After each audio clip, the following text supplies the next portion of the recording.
visto con motivo del gasolinazo, de la subida de los precios de los combustibles, cómo nosotros nos estamos dando cuenta del desastre en que está convertida la industria de los hidrocarburos de México por la política de dependencia de estos gobiernos que hemos tenido desde Salinas de Gortari, desde Miguel de la Madrid, desde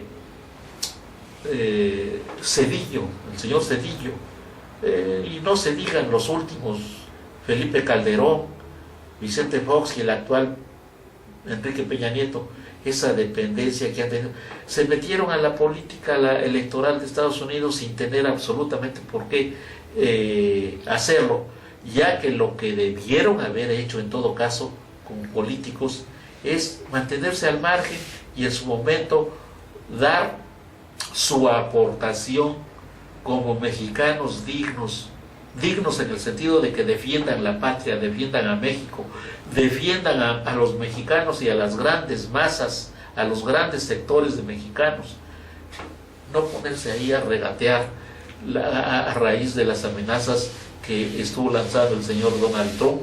Por eso, esas gentes van a salir lastimadas porque ya están descalificadas, en el sentido de que están acostumbrados solamente a someterse a las políticas imperiales de los Estados Unidos. Entonces, estas políticas del señor Donald Trump, y que van directamente a afectar, a tocar intereses de grandes empresarios, tanto de los Estados Unidos como de México, porque Donald Trump, como sabemos, lo que pretende es llevarse las grandes factorías, las grandes empresas que están establecidas en México como en otros países a los Estados Unidos.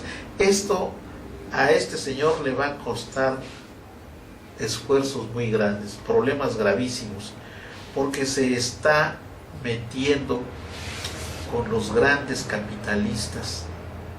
Lo mismo está diciendo cómo va a enfrentar Donald Trump ese grave problema de política internacional, de política imperial de los Estados Unidos, de destruir, de erradicar a las bandas, a las hordas llamadas Estado Islámico, y que los mismos Estados Unidos son los que las han organizado, las han preparado, las han adiestrado, las han armado, las han apoyado de diversa manera.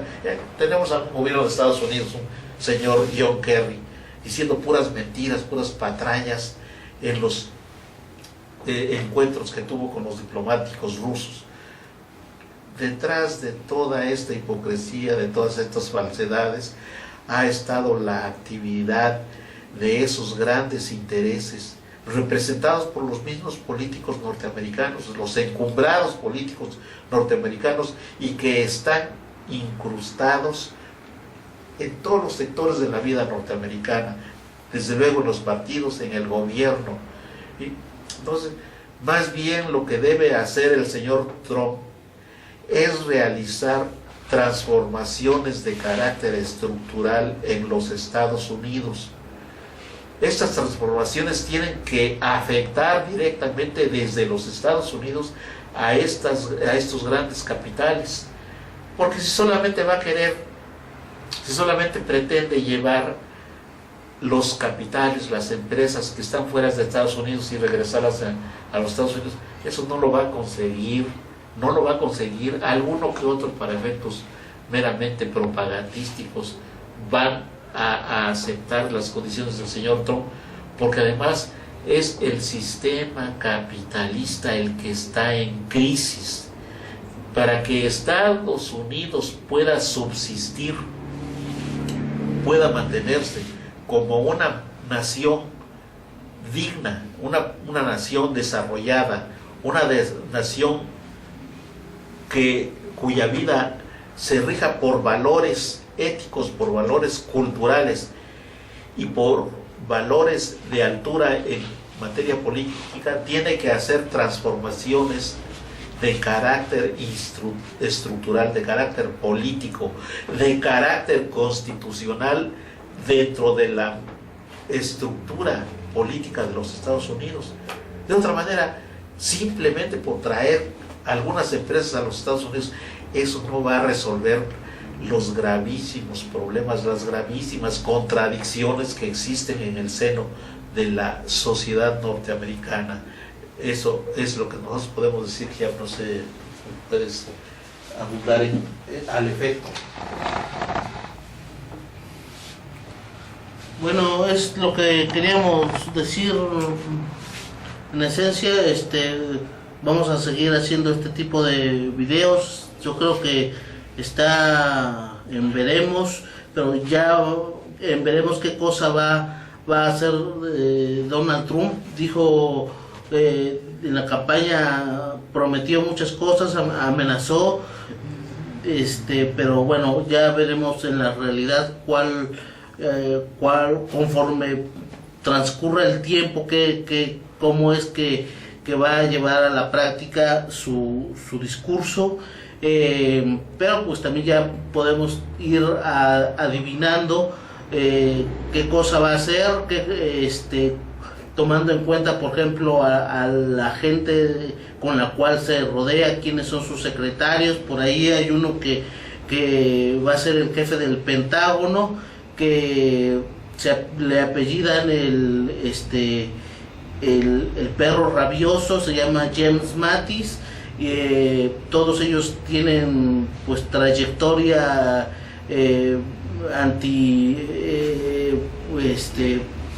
anti-mexicana, antipueblos del mundo.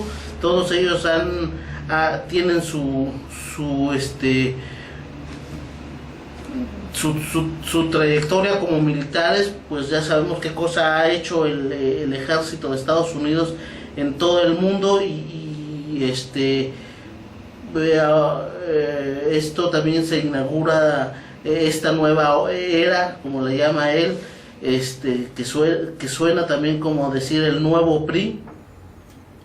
Se inaugura también con esta entrega del Chapo a Estados Unidos. Aquí podemos ver la debilidad de las instituciones mexicanas, de la justicia mexicana.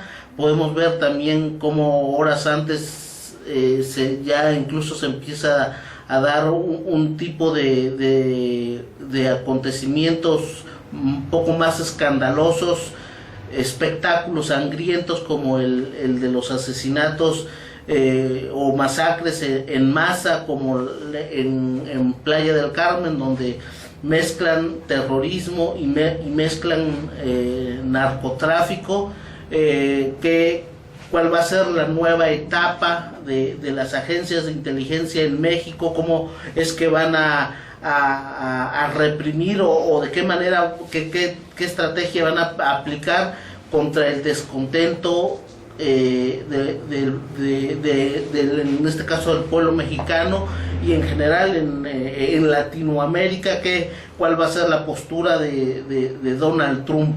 ¿Seguirá siendo una etapa todavía más violenta que la que llevó a cabo el presidente que acaba de salir, Barack Obama? ¿Tú qué piensas de eso, licenciado?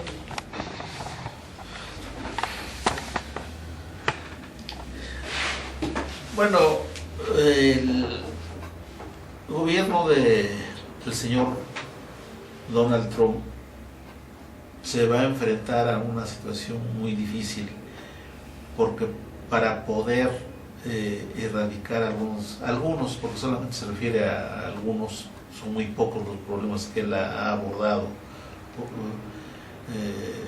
graves, y dentro de los cuales está esta de política internacional de la erradicación del supuesto del terrorismo que nace en los mismos Estados Unidos, el llamado califato islámico o Estado Islámico, el ISIS, otros nombres que han tenido y que han sido puestos, ISIS o ISIS, es la misma CIA, Al Qaeda, Nusra, todos esos nombres que han estado, esta serpiente imperial tiene necesidad de adoptar estas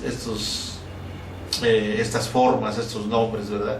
Pero todo eso ha nacido por el mismo capitalismo de Estados Unidos, y como sabemos, para poder erradicar algunos problemas, para poderlos atacar con eficacia, tiene que haber reformas estructurales en la capital del imperio, en la metrópoli imperial que son los Estados Unidos. El pueblo de Estados Unidos es un pueblo que tiene muchos problemas. Un pueblo de un imperio tan vasto como es Estados Unidos, lógicamente sufre las consecuencias de esas políticas, porque son las oligarquías imperiales, esos grupos plutócratas que manejan las cuestiones de la nación norteamericana y que se asumen como nación norteamericana sin ser la nación norteamericana, puesto que la nación norteamericana está constituida por las grandes masas de trabajadores, de jóvenes, de adultos, de mujeres, trabajadoras, amas de casa, millones y millones de personas. Esos son los que conforman esa unidad política llamada nación norteamericana, y no la conforman precisamente esas plutocracias, porque existe un desfasamiento, una disfunción entre esas estructuras que no representan de una manera genuina, de una manera democrática, de una manera decente, de una manera ética, a la gran nación norteamericana. La nación norteamericana ha sido la base de la explotación que han hecho sus dirigentes, sus cuadros burocráticos, desde el presidente de los Estados Unidos, sus cámaras de senadores, de diputados, sumamente influenciados por un centro de poder económico y financiero mundial como es el Estado judío, y los centros de poder económico y financiero enquistados en las grandes ciudades capitalistas de Occidente, Berlín, París, Londres, la famosa City, e incluso las ciudades del llamado tercer mundo, como Buenos Aires, como la Ciudad de México. Monterrey, México. Ahí tienen pilares muy fuertes, y todos esos aspectos, todas esas estructuras tienen que ser modificadas para que sea más justo el reparto de los resultados del producto del esfuerzo. El esfuerzo es de todos, no solamente de estas grandes plutocracias, es de todos los que intervienen y damos una aportación a ellos ya. Por ahora es todo, señores, pueblos del mundo. Un saludo desde Oaxaca, México. Difundan los videos, hagan comentarios, y por ahora es todo. Hasta luego y que estén muy bien.